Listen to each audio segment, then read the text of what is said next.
Hey guys, welcome back. So tonight we're diving into something that almost nobody thinks about, but should. What did a Roman soldier actually carry on his back during those brutal multi-year campaigns that stretched across deserts, mountains, and swamps for what felt like forever? We're talking about the stuff that kept them alive, the weight they bore, the decisions they made every single day about what mattered most when carrying everything you own on your shoulders was literally the difference between surviving the next week and becoming a cautionary tale nobody talked about.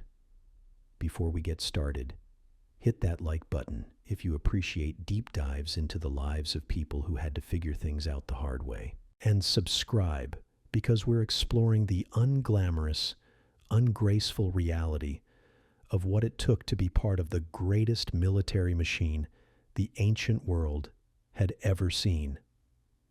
Drop a comment about where you're watching from. It's always fascinating to see who's tuning in from across the world. Now, dim the lights, maybe grab a drink, because we're about to strap on nearly 100 pounds of equipment and march into history. Picture this. You're a Roman legionnaire standing in front of your cohort. You're young, maybe 18 or 19 years old. You've just sworn an oath to Rome that you'll serve for 25 years. 25 years. That's a quarter of your life, and suddenly your commanding officer is handing you equipment, piece by piece, and explaining what goes in your pack, what stays with you at all times, and what absolutely cannot be forgotten, or you're going to regret it. He's showing you the system that will become your entire world for more than 2 decades. You're learning that comfort is a luxury you can't afford, and that survival depends on understanding priorities. The first thing you need to understand is that Roman soldiers weren't just wandering around with whatever they felt like carrying. This was organized, military, brutal in its precision. There were rules about what went where, how much you carried, and why. Violations of these rules could result in punishment, sometimes severe. What the Romans called the impedimenta, basically all your gear, weighed somewhere between 80 and 100 pounds, maybe more on a bad day. To put that in perspective, that's like carrying another person on your back. Every single day, for months, sometimes years, without complaint, without rest days, without the luxury of deciding you were tired and wanted to lighten the load. Imagine carrying that for 8 hours straight under the Mediterranean sun, your shoulders screaming, your hips aching, your feet blistering in your sandals. That was the job. The Romans understood logistics because they had to. An army that couldn't feed itself, clothe itself, or keep itself moving was an army that died in the field, not from enemy swords, but from their own inability to sustain themselves. So everything you carried had to earn its place. There was no room for sentiment, no space for comfort items unless they served a double purpose. This was ruthless pragmatism embodied in physical weight. The pack itself, the sarcina, was basically a cylindrical bundle lashed to a wooden frame. Think of it like a medieval backpack, except heavier, more awkward, and designed by people who had never actually worn a backpack. The frame, called a furca, was a forked wooden pole that rested on your shoulders, distributing the weight down your back and across your body. In theory, this was smart engineering. In practice, after 8 hours of marching under the Mediterranean sun, your shoulders were screaming, your hips ached, and you were pretty sure the entire weight of the empire was personally trying to crush you into the dust. What went into that pack was a study in priorities. There was bedding, not soft, comfortable bedding like you might imagine.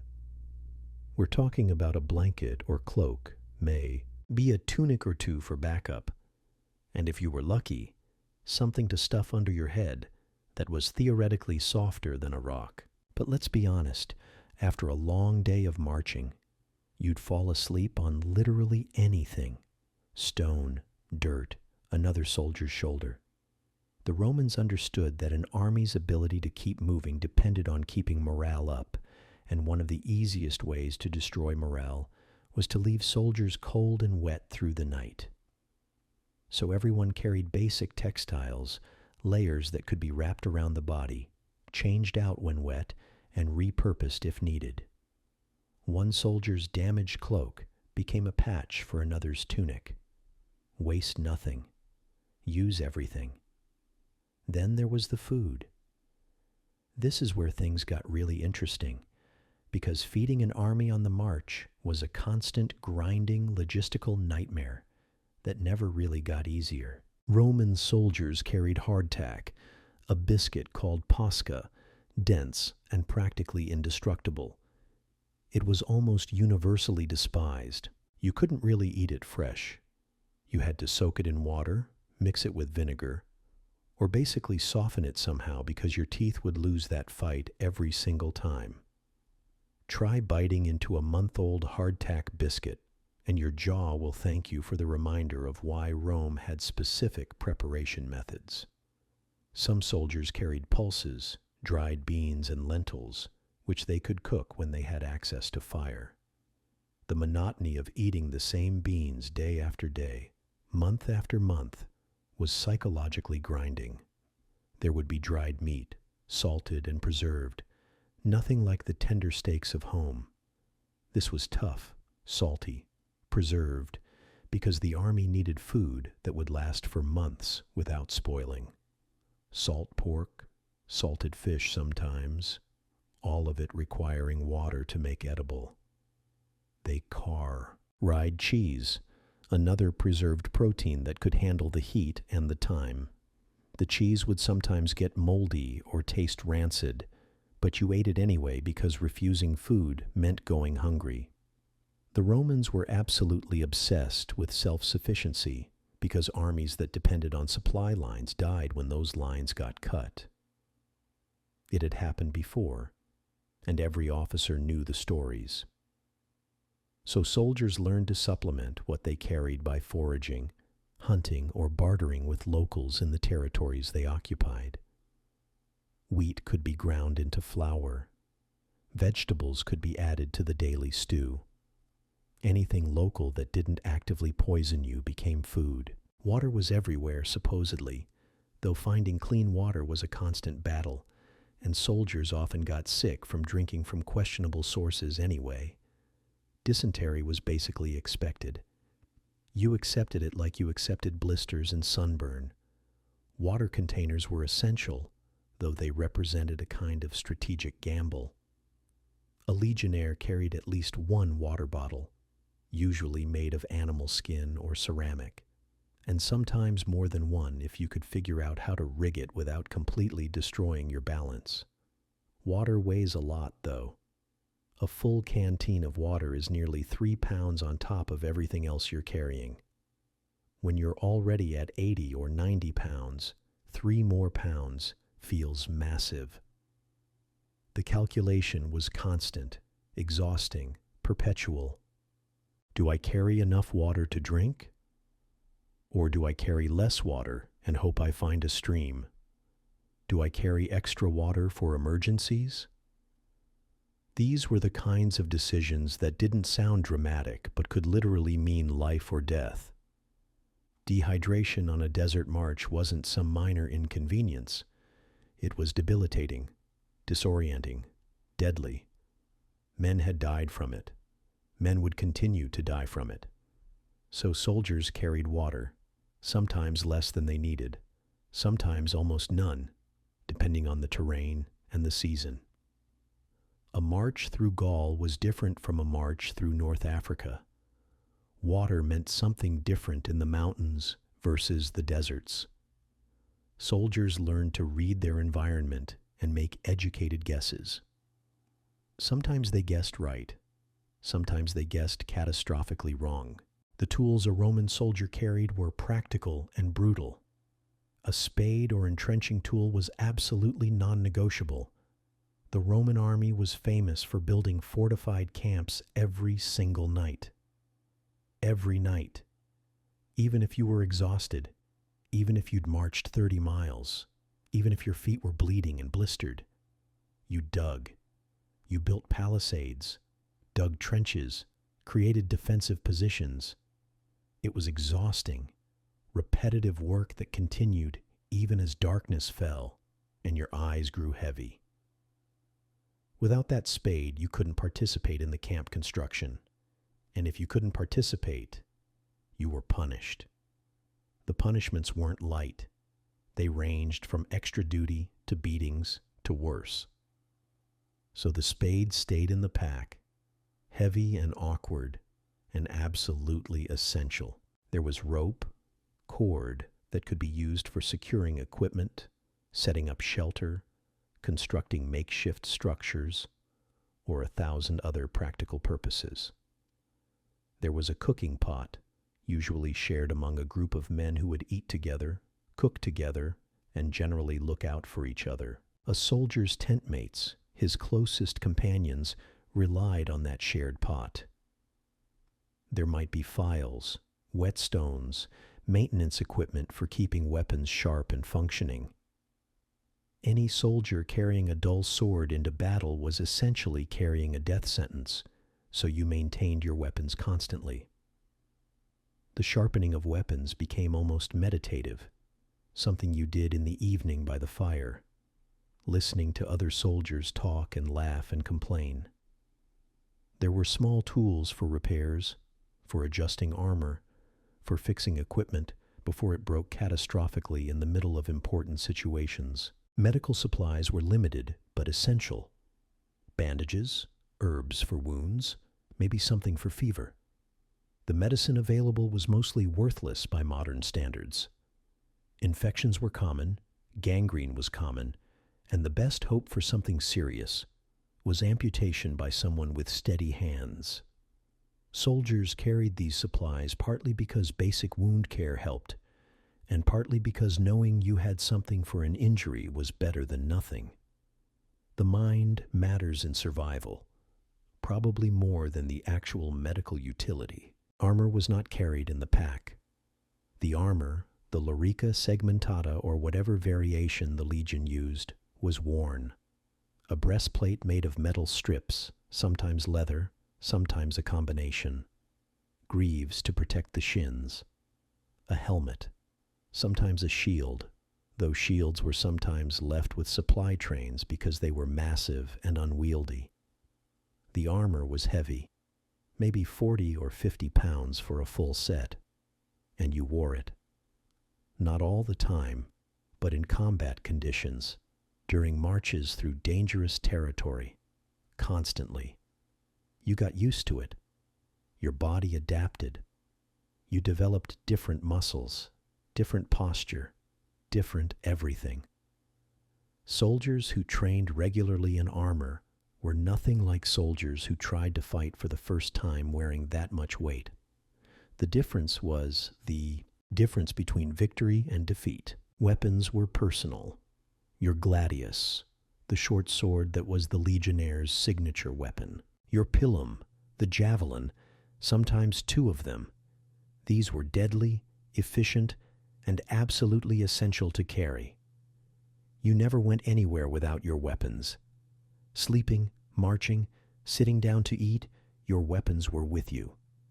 Some soldiers carried extra weapons, spares, backup plans in case their primary arms broke or were lost.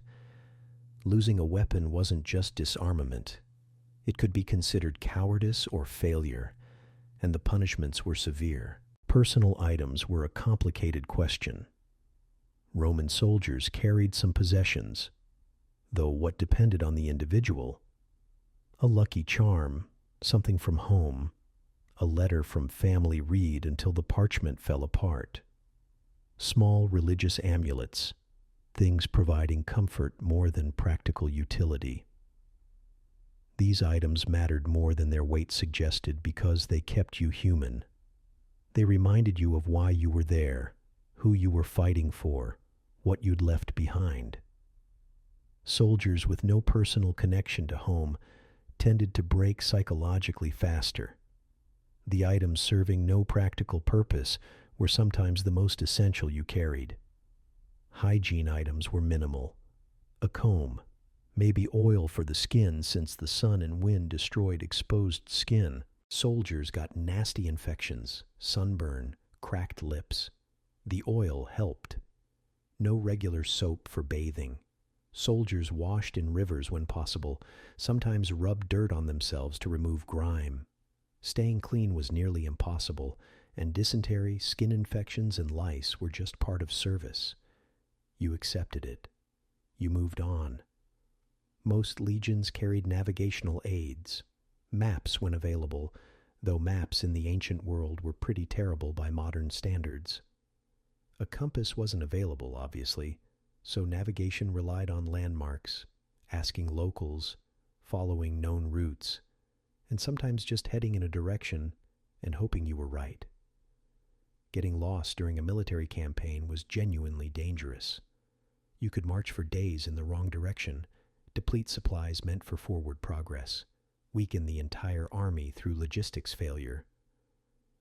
So military scouts went ahead, maps were studied, and officers planned routes carefully. Still, mistakes happened. Soldiers ended up in the wrong place at the wrong time and had to adapt. The distribution of weight mattered. You couldn't just randomly throw everything in your pack and hope it balanced out.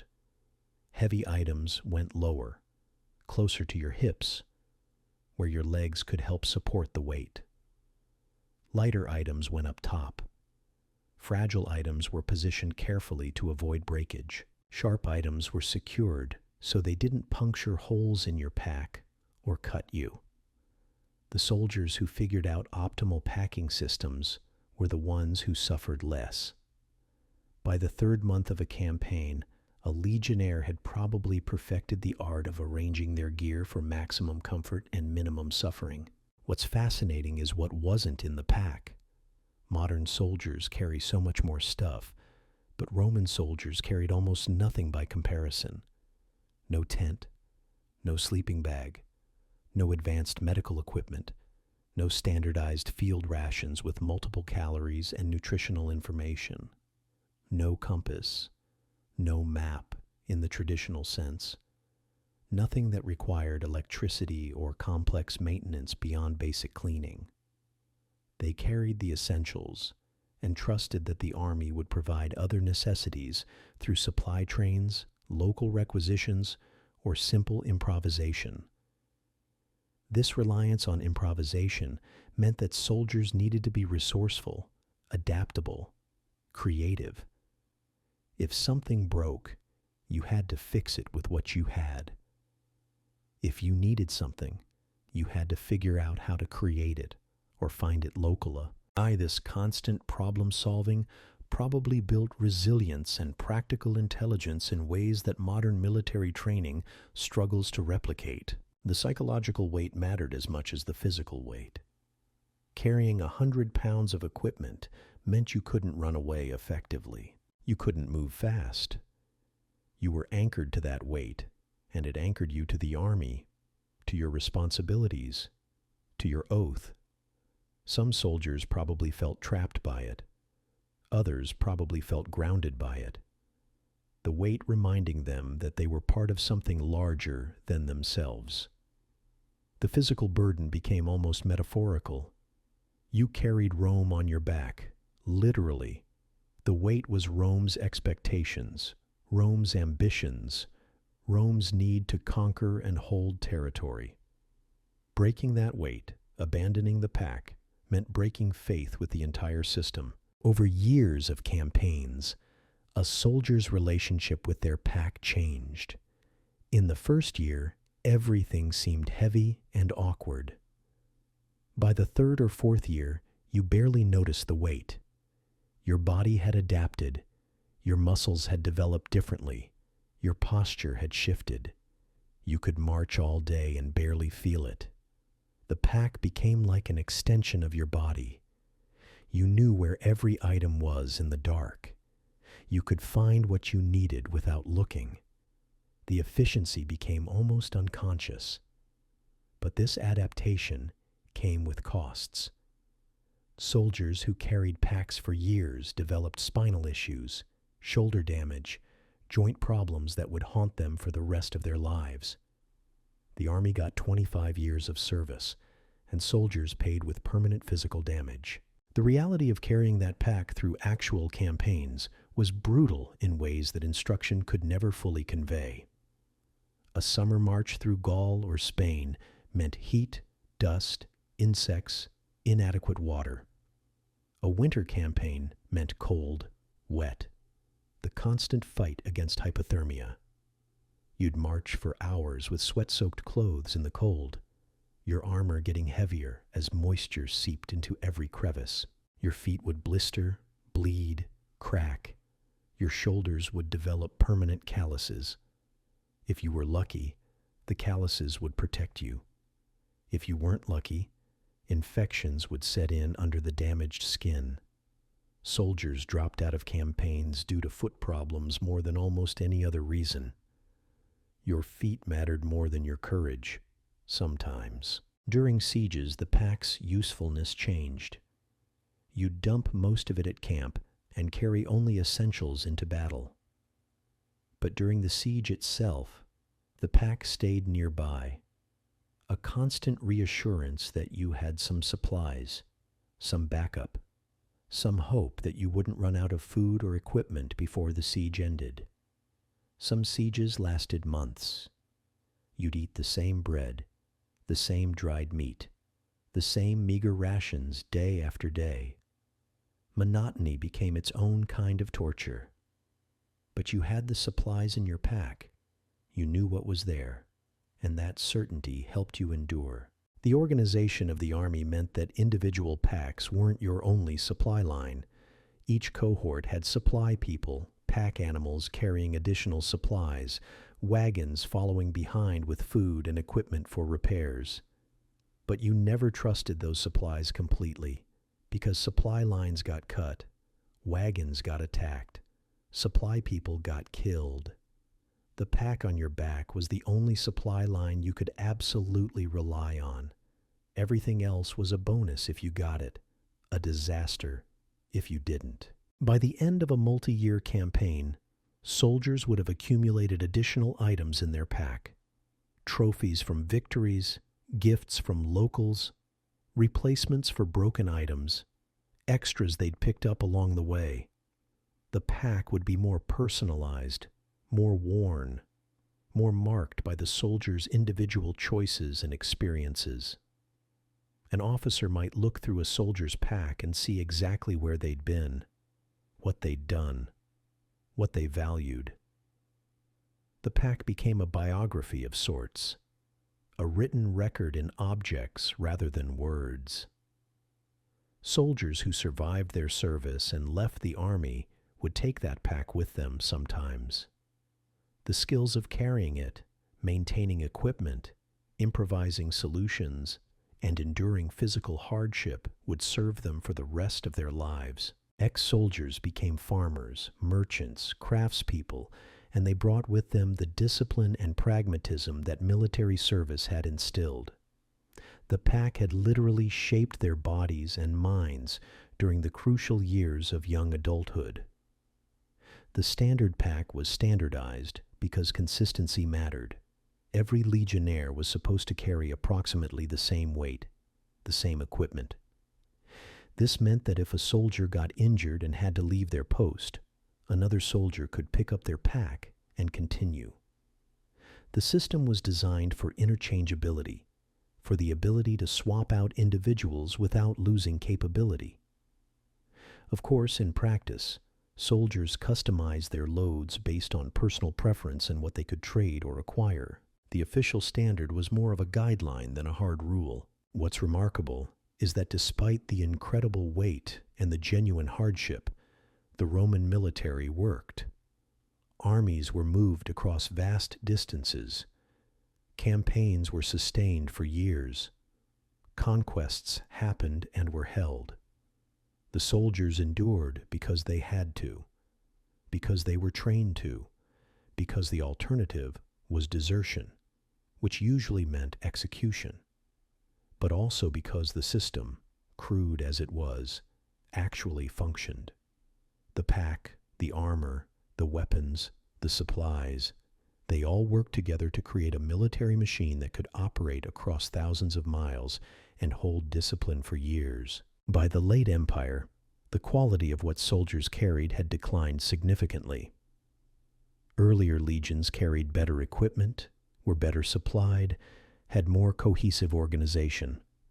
By the 3rd and 4th centuries, soldiers were carrying inferior weapons, had less reliable supply lines, wore worse quality armor. The decline in what soldiers could carry reflected the broader decline of the empire. As resources dwindled, as the empire fragmented, soldiers carried less, ate less, and achieved less. The pack itself became a symbol of the era. Early imperial packs meant strength and confidence. Late imperial packs meant desperation and decline. What soldiers actually carried tells us something profound about Roman priorities. Food first, because an army marches on its stomach. Water, because dehydration kills faster than almost anything else. Tools, because every Roman camp had to be fortified every night. Weapons, because defense and offense were everything. Everything else was secondary. Comfort, entertainment, luxury. These things were almost entirely absent. Roman soldiers weren't carrying letters from loved ones regularly. They weren't carrying comfort items that would be recognized today. They were carrying survival, functionality, and discipline. The innovation over time was minimal. If a soldier from the 2nd century had mysteriously appeared in front of a 4th century legion, their pack would have looked roughly similar. Armor designs changed, weapon designs evolved slightly, but the basic philosophy of what to carry remained constant. This conservatism in military equipment was actually a strength. It meant that military knowledge could be passed down, that new soldiers could learn from veterans, that there was continuity. But it also meant that improvements were slow to be adopted. If someone invented a better way to carry water, it would take decades for the improvement to be widely adopted. What a Roman soldier carried was ultimately a reflection of what Rome valued, what Rome needed to survive and expand. It was practical, ruthless, and efficient. There was nothing romantic about it, no room for the individual's comfort or preferences. Everyone carried the same burden because everyone served the same purpose. The pack was Rome's way of ensuring that individuals remained individuals, but only insofar as they remained useful to Rome. The weight the soldiers carried was both literal and metaphorical, both physical and psychological.